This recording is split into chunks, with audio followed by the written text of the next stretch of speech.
شروع کرتا ہوں اللہ تعالیٰ کے نام سے جو بڑا مہربان نہایت رحم والا ہے۔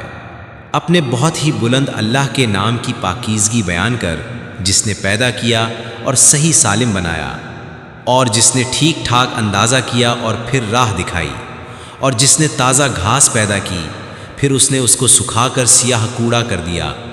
ہم تجھے پڑھائیں گے پھر تو نہ بھولے گا، مگر جو کچھ اللہ چاہے وہ ظاہر اور پوشیدہ کو جانتا ہے۔ ہم آپ کے لیے آسانی پیدا کر دیں گے، تو آپ نصیحت کرتے رہیں اگر نصیحت کچھ فائدہ دے۔ ڈرنے والا تو نصیحت لے گا، ہاں بدبخت اس سے گریز کرے گا، جو بڑی آگ میں جائے گا، جہاں پھر نہ وہ مرے گا نہ جیے گا، بلکہ حالت نزاع میں پڑا رہے گا۔ بے شک اس نے فلاح پائی جو پاک ہو گیا، اور جس نے اپنے رب کا نام یاد رکھا اور نماز پڑھتا رہا۔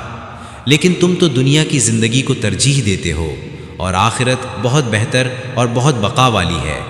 یہ باتیں پہلی کتابوں میں بھی ہیں، یعنی ابراہیم اور موسیٰ کی کتابوں میں۔